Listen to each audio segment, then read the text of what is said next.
So talk about when you started to get disillusioned. So imagine it took place in two phases, Amy. The first part of it was I got disillusioned with Silicon Valley.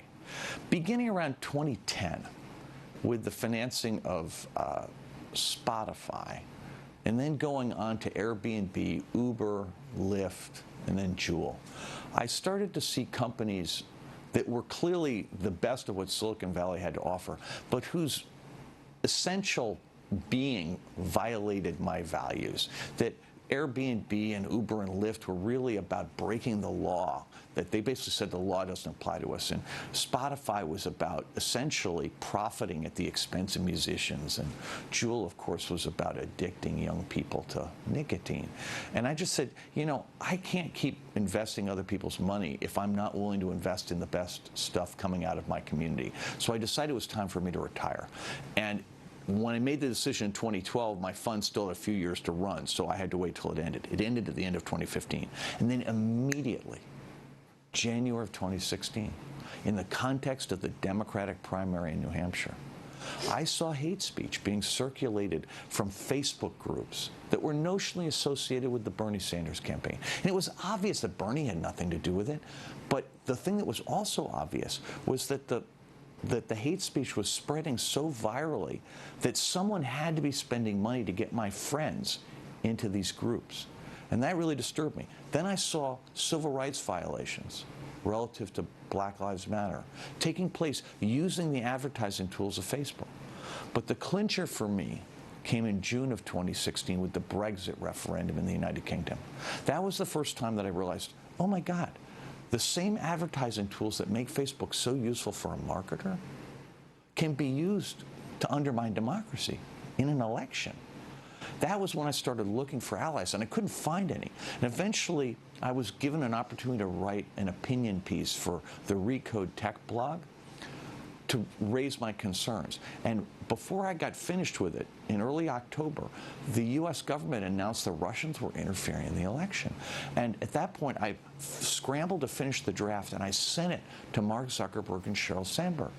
I mean, they were my friends. I'd been their mentor. And I was really worried that something about the culture, the business model, and the algorithms of Facebook was allowing bad actors to harm innocent people.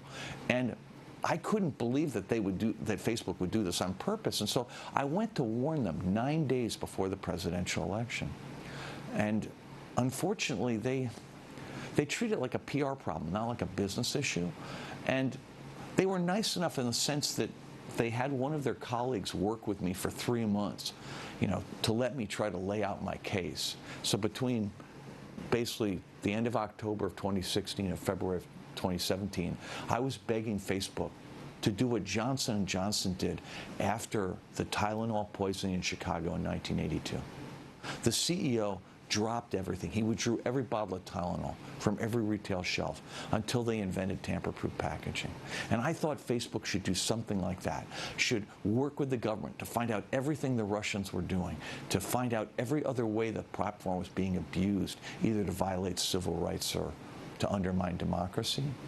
But for whatever reason, maybe I was the wrong messenger, maybe something about the way I delivered the message didn't work, but they didn't take it seriously, and I realized I was faced with a choice. I was so proud of that company, and I've been so closely involved, but I felt like I knew something I had to share with everybody, that I couldn't just sit back and be retired and let it go by. And so I decided to become an activist, which is something I never anticipated doing.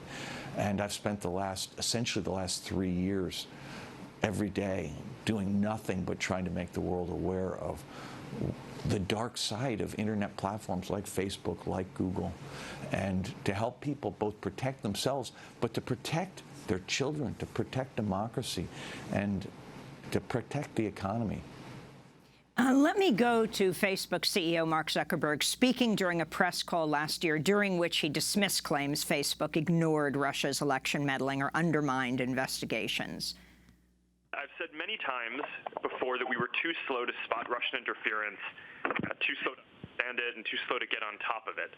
And we've certainly stumbled along the way. But to suggest that we weren't interested in knowing the truth, or that we wanted to hide what we knew, or that we tried to prevent investigations is simply untrue.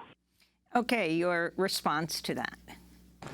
So I think in Mark's mind, he is doing the right thing. But here's where the problem comes in, Amy. Mark believes that the mission of connecting the whole world on one seamless, frictionless platform is the most important thing anybody can do on Earth.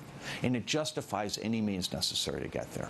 I'm sure in his own mind, they felt like they've been open with people, but the reality is quite different. Facebook is designed to be opaque. Google is designed to be opaque. And in a sense, they work together because Google manages all of the infrastructure behind digital advertising, and so they play a role in that whole ecosystem that allows companies like Facebook to prevent anyone from inspecting what's going on. And the truth is, they had to know before the election that there was something really wrong, because I'm sure I was not the only one who brought it to their attention. But at the end of the day, their view of the world is that they should just connect everybody and not be responsible for the consequences. What they told me was, they said, Roger, the law says we're a platform, not a media company. We're not responsible for what third parties do. And I said, Mark, Cheryl, this is a trust business. The law doesn't protect you if your users believe that you're undermining democracy, if they believe that you're harming civil rights, if you're harming public health, if you're harming privacy. There's no protection against that, and that's what we're seeing today. And the issue that I run into is that in 2016, I'm willing to accept that maybe they didn't pick up the right signals. God knows I didn't. But once they were informed, once people like me, once President Obama went to Mark, there was no excuse. And they have clearly spent the entire time since then trying to use misdirection to keep us from seeing what really happened there, denying, deflecting, and delaying any kind of investigation.